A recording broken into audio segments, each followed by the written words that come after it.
Rustacean Station. I'm your host, Alan Wyma. Today, I'm with Ernest Kissiedu. Did I say that right? No. I feel like we just practiced this one. We just practiced. I mean, you try. We just practiced. It's Kissiedu. Kissiedu. Yes. I was so focused on your title. Okay, but I'm going to get the title part correct. If I get the title part wrong, then I'm just in trouble this year. No worries. Hold on. Let me get the title part right. Okay, so do you want? Okay, let's go back. Okay. Ernest Kissiedu. Yes. Is that right? Yes. Okay. Yes. That's only because I just remembered it. Yes. No worries. And the title. Okay, so this is your title, and we lucky I wrote this one down. Rust Nation Curator and Creative Director. Yes. And also community lead for the Rust London Community Group. Yes, the Rust London user group. Yeah. Did I get that one wrong now? No. I'm sure I got that one right. It's all good. It's all good. It's all good. Okay. Yeah. This is the second time that we've actually caught up. Yes. I think we talked about sometime last year. Yeah. And we met through Yes, I think it was Florian. Florian. Gilcher, Yes, Florian Gilcher had us meet for a second to talk. And then you reached out all of a sudden. I was happy to hear you reach out. Yeah. But of course you reached out because you wanted to get the word out about Rust Nation, right? Yes. And it was also to catch up as well. It's been a while. There's been so much that's happened in the span of the year.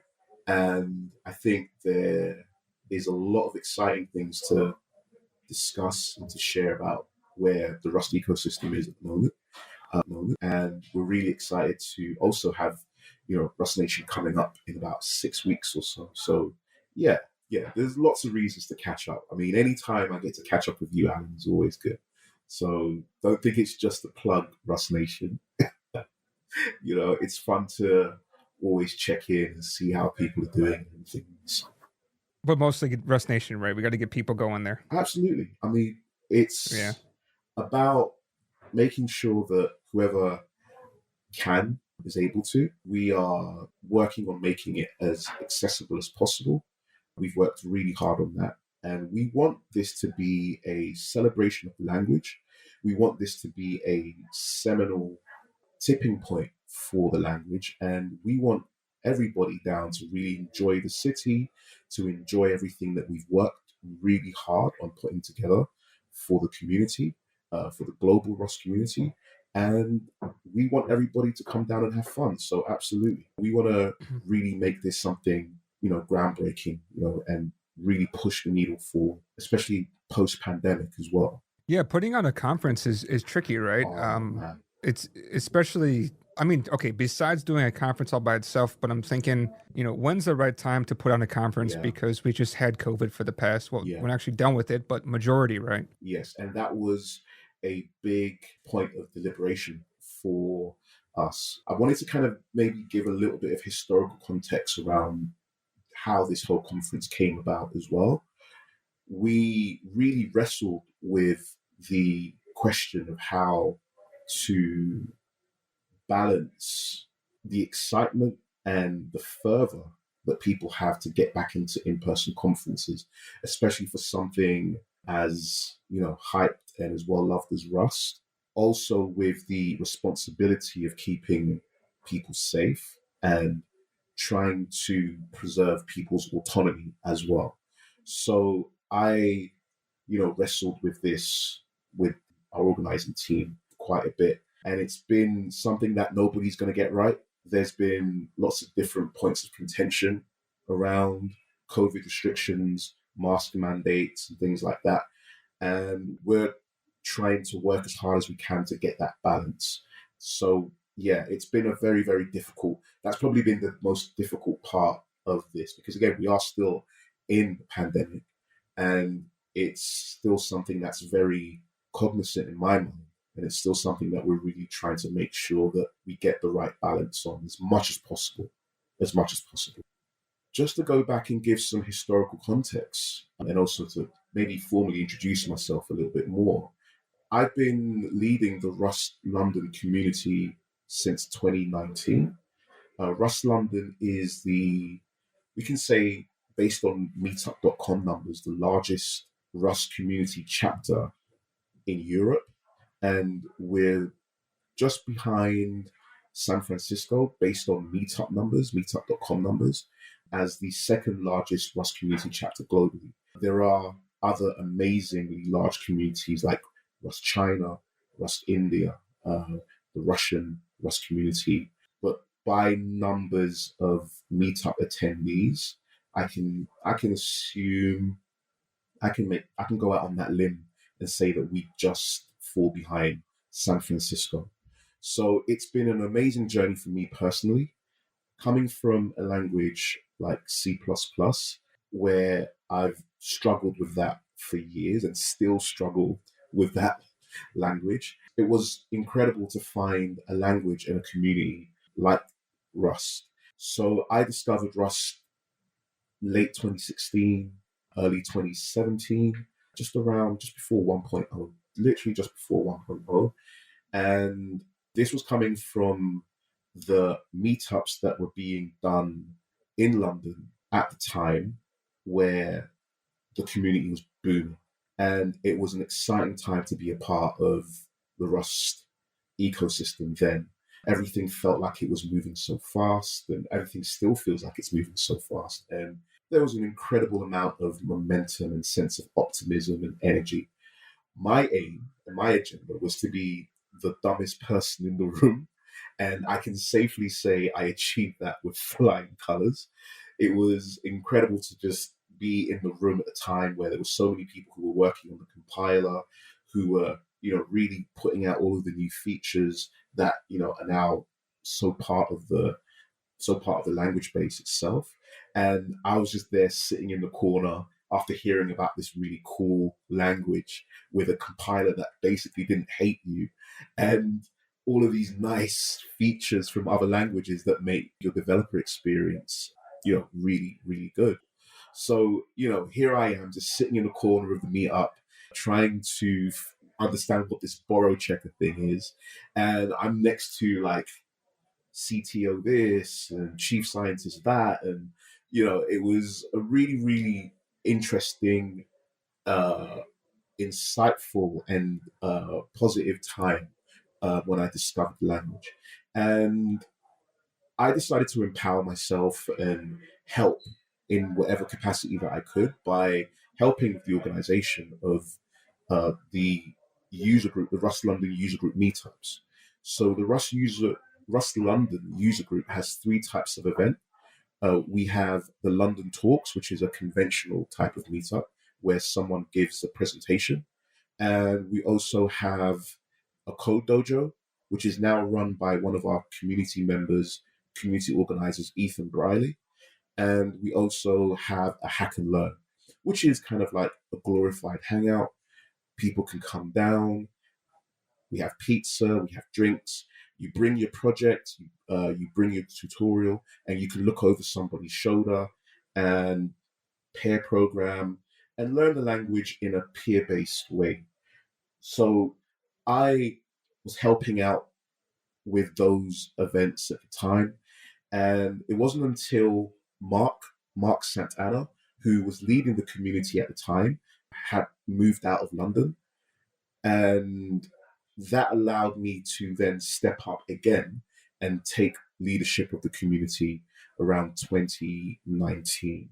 It was important for me because the community meant so much for me at the time. I didn't want things to get stagnant and stale. Developers will find something else to get into if things just go away. So for me, I didn't want the community to die. So I decided, if I'm not going to be able to be the dumbest person in the room, I may as well curate the room. So, that's where I took on the organizing of all the community events in 2019. And that's where I'm at now. Day job wise, this conference has pretty much become my day job.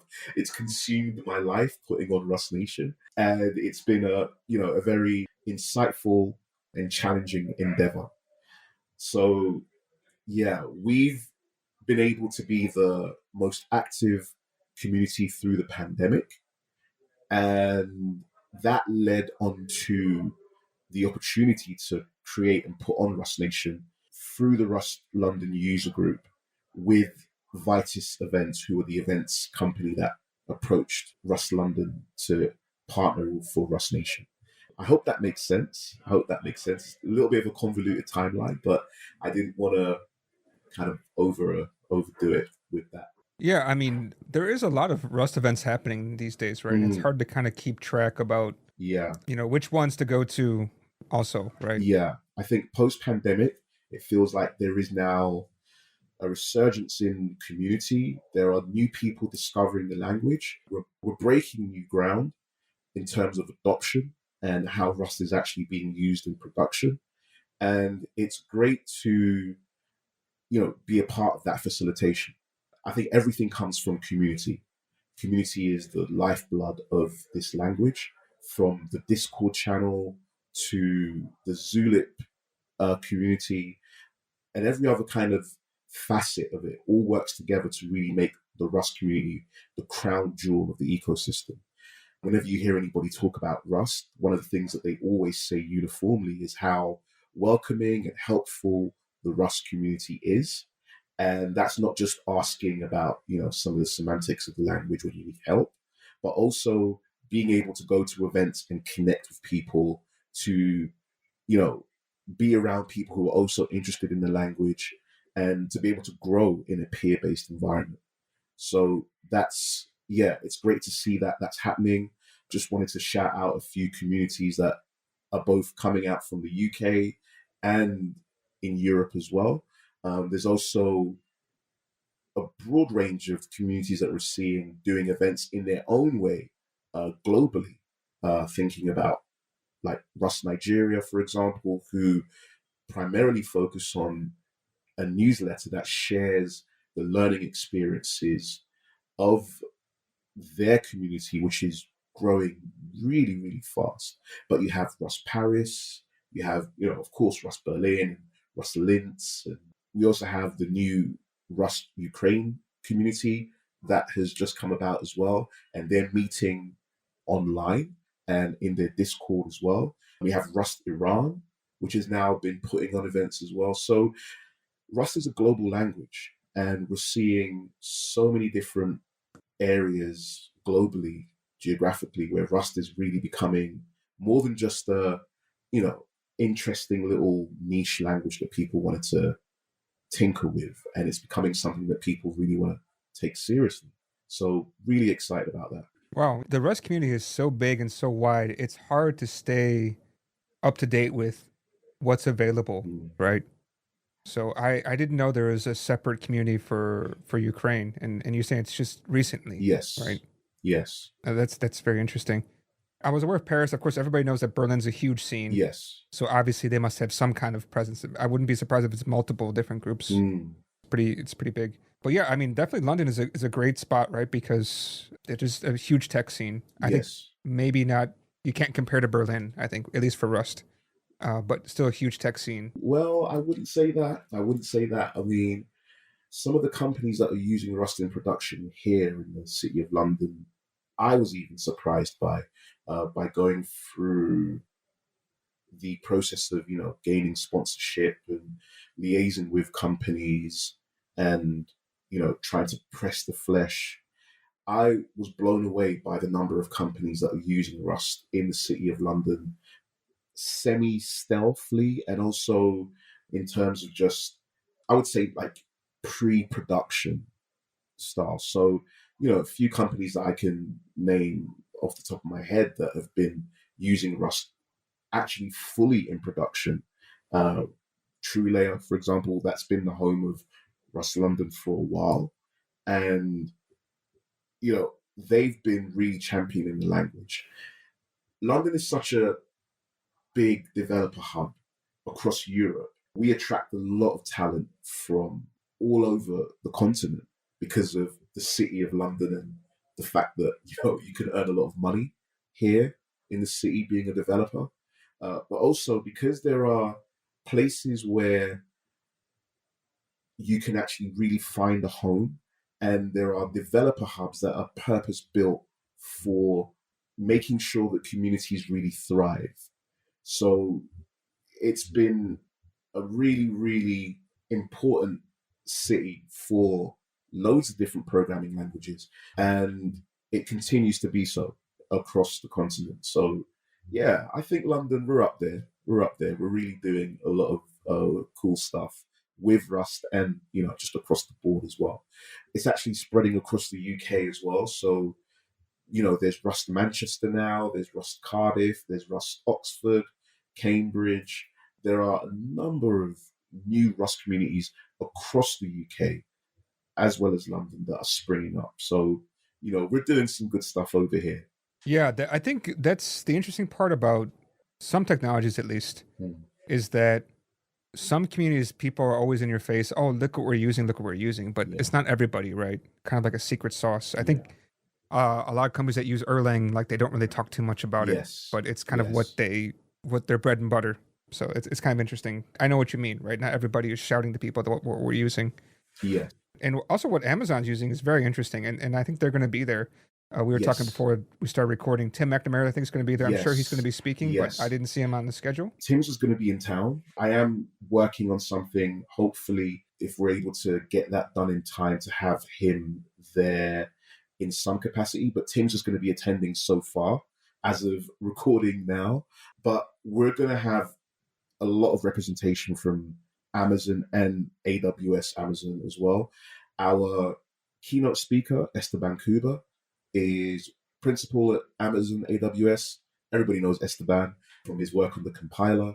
He's one of our keynote speakers. And our special guest speaker, very special guest speaker, John Jenset, is going to be there as well. Everybody knows John, his work on AWS as well. So we also have a game jam that is being sponsored by Amazon Prime Video. So the Amazon Prime Video team are going to be very well represented there as well. And we're really excited about that. So there's going to be an in-conference game jam on the day, sponsored by Amazon Prime Video. And we're going to have some other special giveaways and on the day giveaways, conference giveaways from some folks at Amazon as well. So yeah, they're going to be very well represented there because of the work that they've been doing in general with the Rust ecosystem. I was peeking at the schedule as you were chatting before. One of the cool things you have coming over there, which actually there's actually quite a few nice things. Yes, thank you. One of them I saw is going to be there is Thompson. I think it's Daniel Thompson is his name for Tori. Yes, that's interesting. Yes, I'm happy that you picked him up. Yes, big fans of everything that the Towery open source community have been doing, and also with everything is coming from company that is going to be coming out from there. I can't really say too much about the company because they're just about to come out of stealth. I mean, their name is already out there, Crab Nebula. They've been great in sponsoring student tickets and also with them being a sponsor of the conference as well. And Daniel is going to be there giving a talk on Towery. Also, they are going to be sponsoring the tutorial track that we have going. So we have 3 tracks, 3 speaker tracks and 1 tutorial track. So the tutorial tracks are a cross between a workshop and a talk. So you get hands-on with the language, and that's going to be the Towery track. So if you want to get hands-on with Towery 1.2, that's going to be one of the things on the day that you're going to be able to do. And I think everything that they're doing is very important in where we are with Rust as an ecosystem that's developing real things. And that's enabling and empowering people to do real things. So Towery 1.2 has been released, and desktop applications. We've had a lot of talk about GUI applications and how important that is for Rust to be seen as something really viable. Seeing the development of that framework really gives people something to tangibly work with and tangibly get their hands into. So we're really excited to have them down. We're really grateful to have their support as well. And we're excited to, really have people experience what they can do with Towery. Because that's what I have as the ethos of the conference in and of itself. There are a great number of Rust conferences like Euro Rust and, of course, RustConf. Our particular focus and our grounding and ethos is on showcasing the repertoire of what you can do with the language, showcasing the language's reach and scope. There have been criticisms of the language that it's kind of very much based in one area and all the jobs are in one area.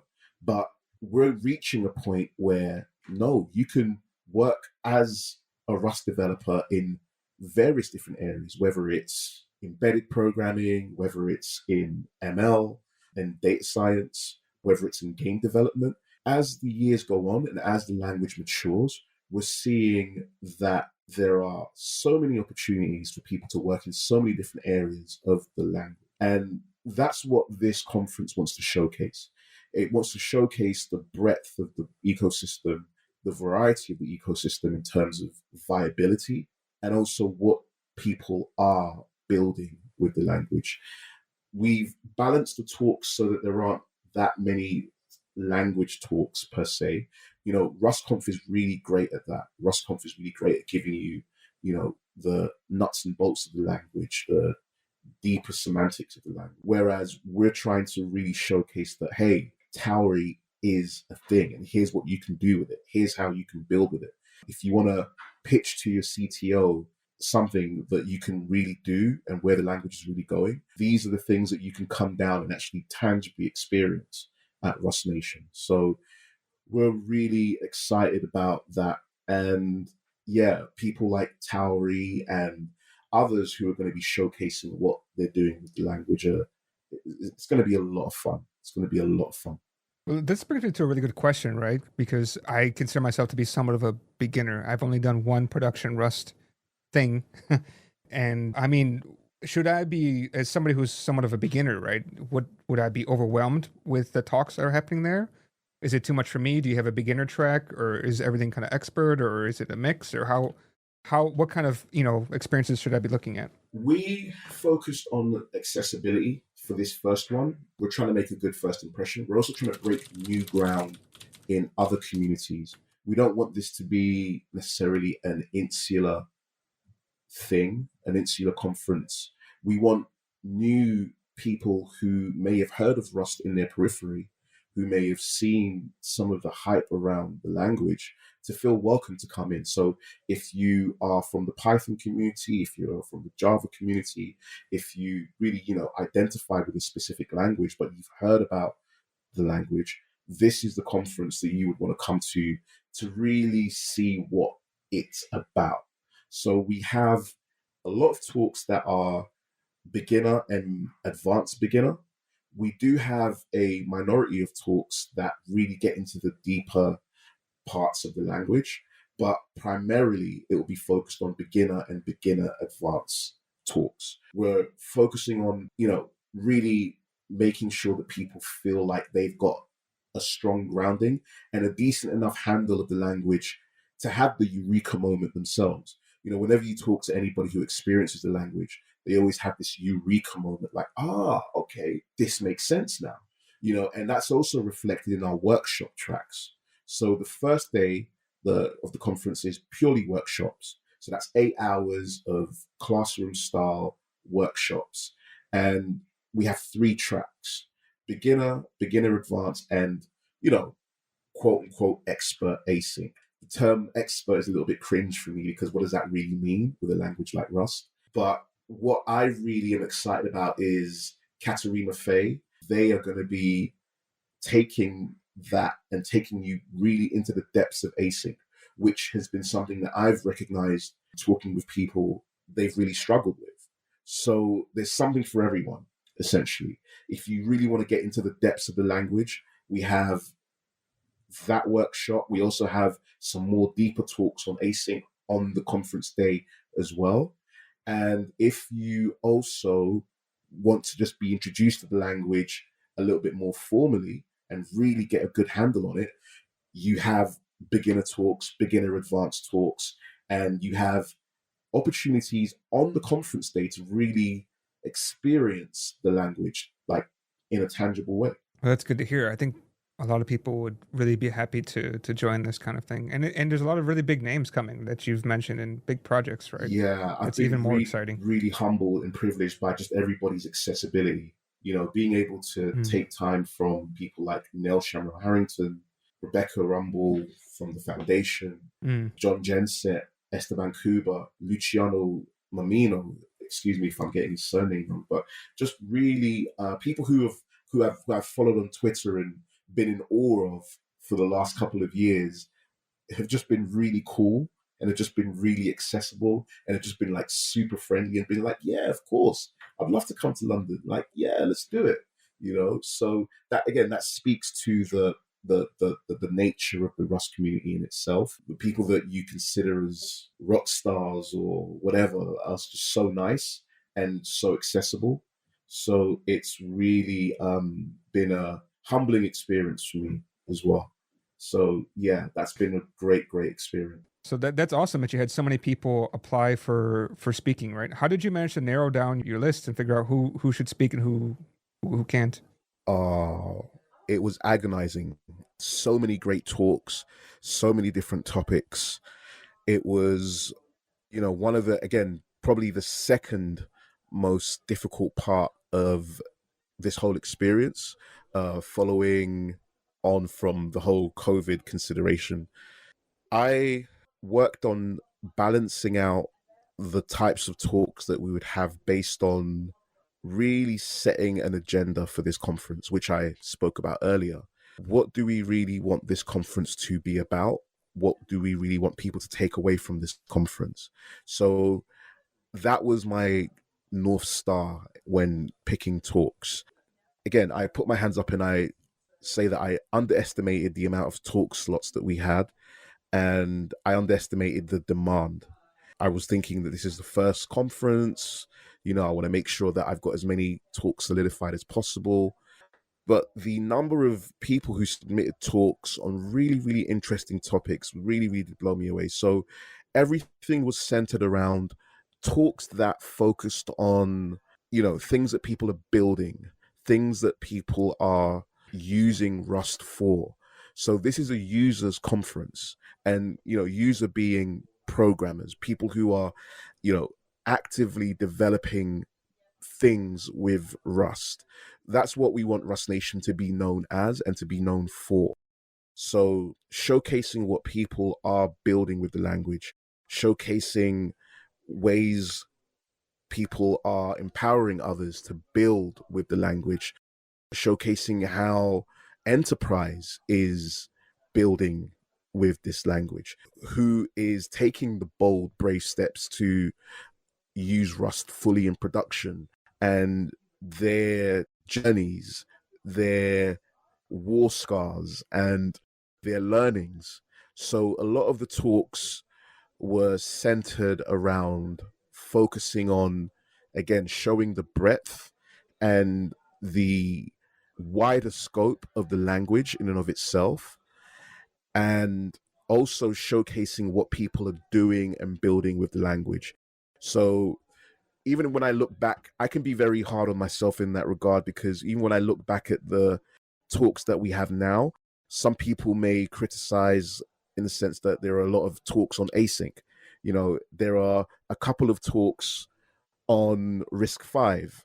There are talks that may seem similar from the description, but these were things that I really wanted to showcase and to allow people to experience, so that they know that, Rust does have a viable and a broad scope of opportunity.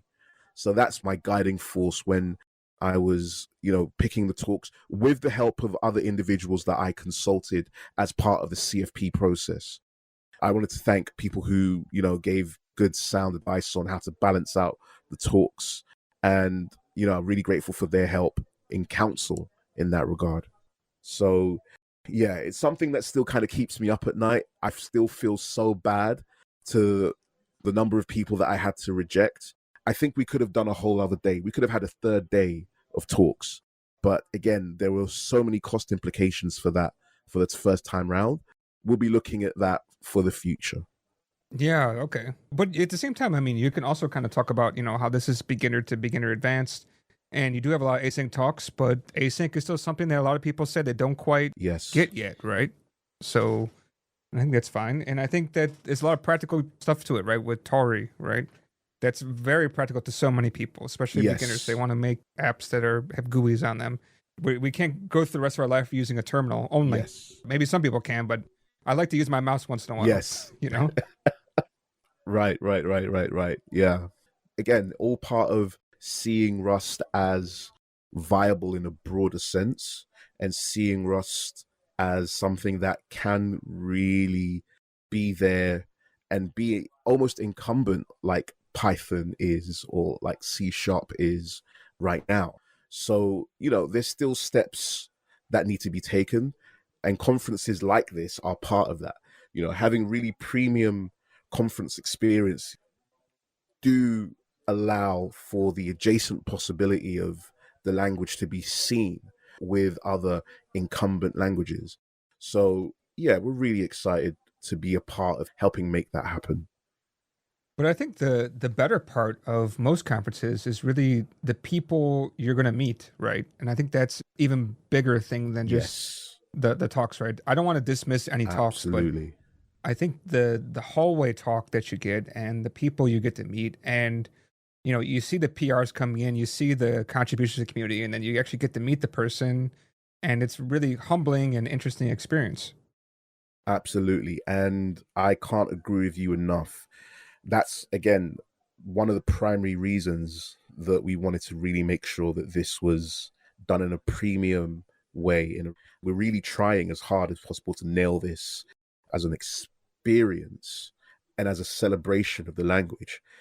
And people coming together to celebrate the Rust language in a city like London, where you can have so much fun, is just as important as the learnings and the talks and the tutorials and everything else. I can say that this conference gives an unprecedented networking opportunity. So we're going to have an exhibitor hall with stands from different companies who are supporting Rust Nation through their sponsorship, but they're going to be having their own exhibitor stands, which allow you to get, you know, direct face-to-face time with people, some of the exhibitors, and we're going to be making some big announcements about that. We haven't fully announced our exhibitor roster yet, but we have nailed down around 10 exhibitors who are going to be there on the day, ready to mingle, ready to interact with people, ready to share their opportunities, ranging from the likes of Huawei, the Rust Foundation. We have JFrog who are going to be there, Low Risk are going to be there, Codurance. We're going to have a range of different companies who all represent, again, I keep saying this, the broad repertoire of, people who are really taking Rust seriously and who are really looking at Rust for the long term and for the future. So not only are you going to be able to, meet Tim and Mara and John and Esteban and Nell in person and get to interact with them in person, but you're also going to be able to meet these companies. We have an exclusive recruiter partner, Signify, who are going to have a stand on the day as well. They're excited to meet the Rustaceans and share the broad range of job opportunities that they have as well. So this is something that can be really seen as an investment and as a networking opportunity like no other. Yeah, that sounds really exciting. And I think, Absolutely. yeah, I don't know how the other Rust conferences are, but I wonder if this one is really good for beginners, right? Based on what you're saying compared to some of the others. But Yeah. Mhm. Yeah. It's for the Rust curious. It's for people who've heard about Rust and really want to get, again, keep saying this, you really want to get a visceral feel of what this is about. Experience the community, experience all of the good things that have been said about the community. And if you want to really kind of get yourself introduced and fall down that rabbit hole, this is what we're trying to achieve, hopefully, with an experience like this. Yeah, that's fantastic. Is this going to also be close to a time where if people are kind of traveling and they can also join the Rust London Community Meetup group? Yes, so we're going to have reception, pre-conference reception with the Rust Foundation. So Rust London is going to be hosting a reception the day before the conference kicks off with the workshops. So that'll be on the 15th. And it's going to be in a nice pub. So if anybody who's flying in wants to experience a really nice London pub, you can come down to our reception. It's going to be a lot of fun. We're going to have drinks and nibbles, and we'll also have some talks and a panel session with everybody who's going to be at the conference on the day. And we are hoping to have a post-conference brunch, which will be an exclusive event for those in enterprise. So we're going to have a Rust in enterprise event in collaboration with Red Badger and the Rust Foundation as well, the day after the conference. So before everybody flies out, before everybody who's come in and booked all the time, people who are, CTOs, people who are working and actually building things in Rust, this will be a great networking opportunity with our brunch for you to exchange business cards and really, look at taking a next inch forward. So we're going to have events both pre and post the conference. And of course, for everybody else, we will also be welcoming everyone to the Rust London user group. We've worked very hard post-pandemic to try and have hybrid events for individuals who still don't feel comfortable coming back to in-person meetups. So we have them live streamed with our partner TrueLayer. So even if you aren't geographically located in London, you can be an honorary London Rustacean and tune into our meetups via live stream. So even post-conference, if you want to be a part of the Rust London community, wherever you are in the world, you can do that. And of course, we're continuing to encourage everybody to start their own community chapters and build their own communities in their own geographic locales to continue to create a place for people to come together and share their interest in the Rust language. Even if it's just a study group in a coffee shop of 5 people, 3 people, 2 people, that's still a community. That's still important. That still matters. That's still as viable as anything else being done by anyone else in the Rust community. So yeah, we're really excited for that. And we really want to encourage that post-conference as well. That's awesome. I like the fact that you're kind of bringing people together, getting them, like you said, Rust curious. That's a very interesting term. Yes. I like it. So the Rust curious, and then giving them the tools to kind of spread the Rust joy around the world, right? In their own communities. That's huge. Yeah, that's the important thing, That's how, again, everything comes from community. Yeah. Everything stems from community. And the future maintainers, the future contributors to all the different crates, the future creators of crates all come from the community, all come from people who come together and are able to empower themselves and build their confidence in a peer-based way to push the needle forward, to take the next step in the community. Because I know for a fact that I wouldn't have been able to do what I have done, both career-wise and, in the community, if the Rust community wasn't so welcoming, if I didn't feel comfortable in a sense to ask dumb questions, noob questions, if I wasn't encouraged to, be a part of the community and even step up and lead a community, not feeling quote unquote worthy enough as a developer to do something like that. But it was the encouragement from Mark and, being able to have people like that feel like they're invested in me to develop, that really, really kind of helps push the needle forward, like I said. So I think that's one of the things about where we are as a community, as an ecosystem, that really is important. It's also part of the DNA of Rust and its open source ethics and everything else. So yeah, I'm very excited for the future of the language, and I encourage more people to just to feel like, you can do things with this language if you aren't necessarily fully versed in it. If you still feel like you haven't gotten everything about the borrow checker yet, or you don't know everything about there is to know about traits, you can still contribute. You can still feel like you are good enough to be involved and to help push things forward with this language as a whole. Yeah, I think it'd be nice also for you to give people that, how do I say this? Do you plan to give any kind of talk to talk about your experience about putting this conference on together? Or even, that's one thing, right? Another one, you talk about this quite a few times, which is actually, there is, I don't know if you would want to call it imposter syndrome or what, but taking leadership on, definitely imposter syndrome, dude. helping to put these meetup groups together, right? It's people feel they can never do it because, I don't know enough or this kind of things. Do you plan to give some kind of talk about this? Because I think that would also be a nice kickoff to people. Or this is what's going to be at the pub when you start having a couple of beers.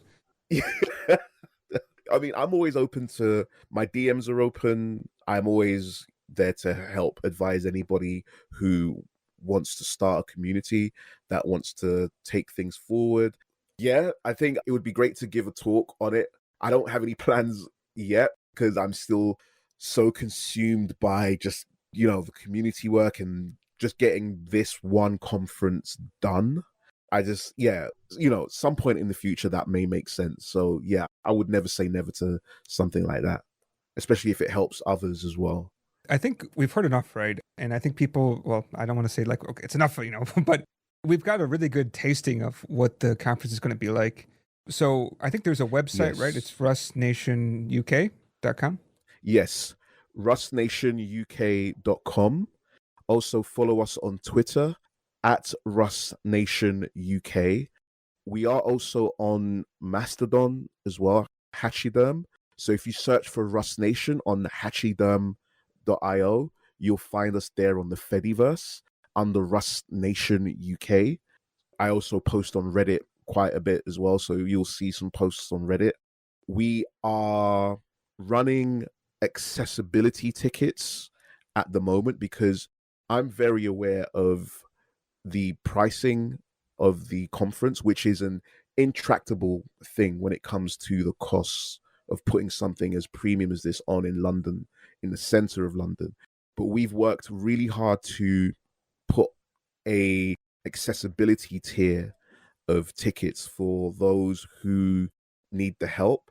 This is for, in the same spirit as what Rustfest have done in the past, for underrepresented groups of individuals, as well as those who may be facing hardship. So we have a form on the website where people can apply for an accessibility ticket, where we will basically selling the ticket at a great loss, just to ensure that as many people can access the conference as possible. We are also very grateful to the Rust Foundation and Crab Nebula, who subsidized 60 tickets for students. So they essentially bought 60 conference day tickets for students, and we are currently giving them out. They're going really fast. We also have a lot of promo codes available if you are a member of a community. And I'm going to do something very special as we, are on this podcast. Anybody who uses the promo code Rustacean Station will get 15% off a ticket. So we will have a special promo code for all Rustacean Station listeners. If you put in all caps, all capital letters, Rustacean Station, you'll get 15% off any ticket price for the conference itself. So that's a little thing for you, Alan. Hopefully that helps. We also have other promo codes for members in the community of specific communities that we're sharing out as well. Oh, that's awesome. I'm sure many people would be more than happy to take you up on that offer. But yeah, I am aware that it's not easy. Number one, it's not easy to do, to put up the conference, and it's not financially easy to do either. I'm not sure. No, I mean, I'm not talking about from the purchaser side. I'm talking about from your side, because I think you also have to kind of throw a little bit of money in and try to get some of that back, right? It's not easy. Yeah, my good. I mean, no, this is a loss-making endeavor. So this first one is completely at a loss. And that's okay. It's important that this is done so that it's done. And then all the possibilities that come from it after that will come from it. And, there is a question about how viable and sustainable it is, but we are banking on the community. We are a part of the community in whatever regard. And, it's all about, again, just pushing the needle forward. And I've said it a few times, opening up that adjacent possibility, because somebody has to do it, right? Somebody has to take that step to put on a premium conference so that it exists. And then whatever else comes from it from there builds the momentum for it to move forward. So I really want to commend Vitis event, because this was a risk on their part. Some people may feel like it's a risk for them coming to a Rust conference and spending that money to come to a Rust conference, but it was also a risk on Vitis event's part for them to, look at this. Many of us in the Rust bubble will feel like it's a no-brainer, but we have to understand that the world is bigger than, just Rust.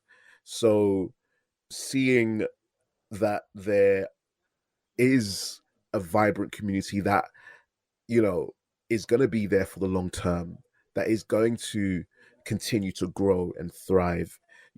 I really want to commend Vitis Events for taking that risk in and of themselves and putting up a lot of the money for this to be hopefully a great experience. So it's been very stressful. It's been very stressful to manage that. But I've, worked really hard as the curator of this to work with sponsors who have been very generous in giving and trying to make this as accessible as possible, and really trying to make this an opportunity more than anything else. I've talked about it being a networking opportunity, a recruitment opportunity, and a learning opportunity, which, we haven't had since the pandemic, since pre-pandemic for the language. So yeah, the money side of it is what it is. It's an intractable fact of the world that we live in, but we're focused on really making this about the community and really showcasing that Rust is going places. So yeah, we'll take the L on this. And it's not really an L in that sense. It's the learning of how this is happening. Vitis Events isn't a charity, it is a company, even though Rust London is just a community, but Vitis Events have really kind of stepped up in that respect. So I want to commend them there as well. Yeah, I'm just thinking, like, what if people who took the money they saved and instead just bought you a beer or beers with that in return? Would you be okay with that? If you didn't get back the cash, you got back all that in beer. Would that be all right? Well, that would be great. London's got some great beer and it's going to be a lot of fun. So yeah, if you do want to buy me a beer and you're in town, I'll be more than happy to accept kudos in beer. I'm actually trying to watch my alcohol consumption. Not to say that it's excessive in any way, but if anybody wants to buy me a nice bottle of scotch or something, that would work as well. And even just in general, just seeing people, interacting with people, being able to meet new people, see old faces from the community and everything else, I get a lot of joy from that as well. So, you don't have to get me, or you don't have to try to get me drunk to pay me. It's just great to be around, the Rustaceans and just to have a lot of fun in a city like London. Yeah, that sounds good. Yeah, okay. I think this all sounds great, right? I hope that people in the audience will take you up on this offer and get a ticket and hopefully get you some kind of appreciation, because I understand that it's okay to take a loss, right? But it's good to have the appreciation from people that, put on this kind of event. Absolutely. And, we're all in this together. That's the main thing. We're all on this journey together. We're all stakeholders in this language, and we are all excited about what, the future brings for this community and ecosystem. So, we're all inching forward together. And that's the important thing overall. The fact that we're able to take steps together and break new ground as it's needed, and continue to, just make sure that Rust stays grounded in its ethos of empowering as much as possible. Well, you mentioned how to get into contact about or how to get information and see what's going on with the conference. But what about you? How to get in contact with you? You can message me on Twitter. I do not have a LinkedIn, so I have a thing with LinkedIn. Yeah, I don't have a LinkedIn, but you can get in contact with me either via the Rust London Twitter. So that's at Rust London _, or yeah, that's probably the best place to get in contact with me is via the DM. The DMs are always open at Rust London _. You can also email me at Vitus Events, Ernest at vitusevents.com. And yeah, I'll reply to your DMs on Twitter. Again, that's at Rust London _. That's where you'll be the best place to get in Awesome. contact with me. Thank you so much for coming on and talking about the conference. And I appreciate. Thank you, Alan. Thank you so much for having me. And Yeah, we're going to have a good time in London. I've never been to Europe, so if I make it over there, I'd have to check it out. Yeah. No way. It's on my list. Oh, yeah. Dude, you're going to have a great time. Please, please, please. Looking forward maybe to I'll find my long lost relatives. I know I got some English blood in me somewhere, so maybe I'll find somebody. I always hear about the fish and chips, so let's try this thing out. Yeah. Yeah. That's the kind of thing that London's known for, as well as other things. But yeah, you'll have a great time. You'll have a great time here. It's going to be a really fun time in the city to be around all the Rust stations. Yeah, thank you so much. And I appreciate you also handing out a code to the audience. I'm sure we'll all be taking up on that offer. Extremely great discount. No worries. No worries. Okay, I'll send you the actual code as well to have it in the description. And also you can tweet that out as well. And yeah, again, anything that we can do to help as well, we're working really hard on doing that. So thank you for having me. And yeah, thanks